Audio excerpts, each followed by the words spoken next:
గురించి మాట్లాడేంత స్థాయి కూడా మీకు లేదండి. అరే మా నాయకుడి గురించి మా లక్కప్ప ఇన్ఛార్జ్ అండి, మా లక్కప్ప సార్ ఇన్ఛార్జ్, ఇక్కడ సమన్వయకర్తగా ఉన్నారు. ఆయన ఎవరు మాట్లాడాలంటే వాళ్ళే మాట్లాడతాడు. ఆయన అధ్యక్షునికి మీరు మాట్లాడేంత స్థాయి ఉందండి. ఇక్కడ శాసనసభలో అయినటువంటి ఎంఎస్ రావు సార్ గారు కూడా మా జగన్మోహన్ రెడ్డి మాట్లాడేంత స్థాయి ఉందా ఆయన మీద? చెప్పండి. అలాంటప్పుడు మా నాయకుడు గురించి, మా అధ్యక్షుడి గురించి మాట్లాడితే మా లక్కప్ప సార్ చూసి ఎలా ఉంటారని మీరు అనుకుంటున్నారండి.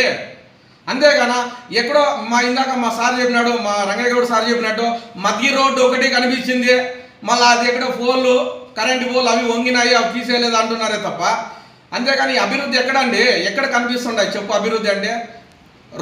విలేజ్లో 2 షాపులు, మందు షాపులు కనిపిస్తున్నాయి. ప్రతి ఒక్క బీదవాడి ఇంట్లో కూడా మందు తాకోదులు కనిపిస్తున్నారు. అంతే తప్ప మీరు వదిలిన సంక్షేమ పథకాలు ఎక్కడున్నాయి చెప్పండి ధైర్యంగా వచ్చి.